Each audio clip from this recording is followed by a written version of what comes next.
L'entreprise Nissan va être démolie et réduite en tas de gravats, une opération encadrée et très réglementée. On a fait le PPSPS, on a eu les diag amiantes et diag structure, on a fait les ouvertures de chantier, on a eu l'accord du client pour démolir. Donc du coup là, il y a toute une phase d'abord de curage qui va être fait, où on va déblayer vraiment tous ces déchets pour mettre le chantier vraiment nickel. Et ensuite, il y aura la phase de déconstruction, donc on va démolir la structure et l'évacuer. Avant, pendant et après la destruction du site, les entreprises doivent respecter 3 grandes phases de procédure administrative. Le diagnostic amiante, qui peut durer 15 jours à 1 mois et demi avant les résultats des prélèvements. La mise en place du PPSPS, plan particulier de sécurité et de protection de la santé. Et le traitement des déchets. Là, ça fait 1 mois et demi qu'on a attaqué donc là sur la partie Mitsubishi.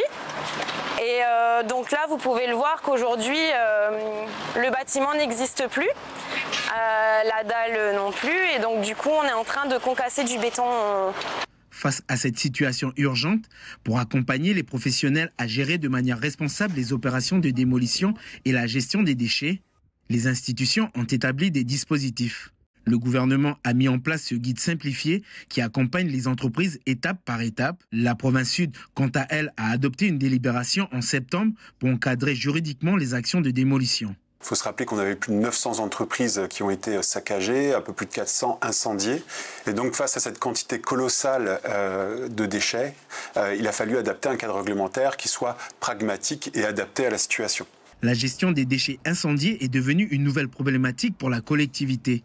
Pour y remédier, la province a adopté un arrêté qui autorise la CSP, calédonienne des services publics, à les enfouir dans une alvéole de 5000 m3 créée spécialement à Gadji. La tonne de déchets brûlés est facturée 40 000 francs aux propriétaires du site sinistré et environ 17 000 francs pour des déchets non brûlés. Et donc là, nous avions face à nous des déchets incendiés qui présentaient donc un enjeu environnemental d'importance. Et donc, en concertation avec les partenaires, on a pu identifier la bonne manière de gérer ce déchet. Dans un contexte normal, on aurait pour la plupart exporté ces déchets. Vu les quantités et vu les enjeux que ça représentait, il paraissait peu adapté de se tourner vers l'export. Donc il a fallu trouver des solutions. Autre problématique rencontrée par la province Sud, le manque de place sur les sites incendiés pour stocker et trier les déchets directement. Pour cela, la collectivité met en location des lieux de stockage provisoires et de tri à Kutiokueta. C'est le cas de cette entreprise spécialisée dans la déconstruction depuis 20 ans. Alors cette zone de tri, on l'avait bien avant les événements, parce que l'objectif, nous, c'était qu'on voulait revaloriser les blocs de béton en concassage, de façon à soit faire des drains, des couches de forme pour les routes, etc.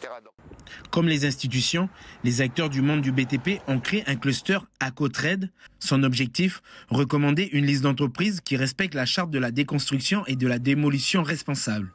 Au départ, c'est de créer une charte de bonne pratique, une feuille de route pour que justement les propriétaires et locataires de bâtiments puissent choisir avec leur assureur l'entreprise qui a toute la forme du professionnalisme et les assurances et les compétences pour pouvoir déconstruire. À ce jour, aucune infraction n'a été enregistrée par la DIMEC et la province Sud. Les entreprises encourent une amende de 8,9 millions de francs en cas de décharge sauvage, de refus de fournir des informations exactes et d'obstruction au contrôle des agents habilités.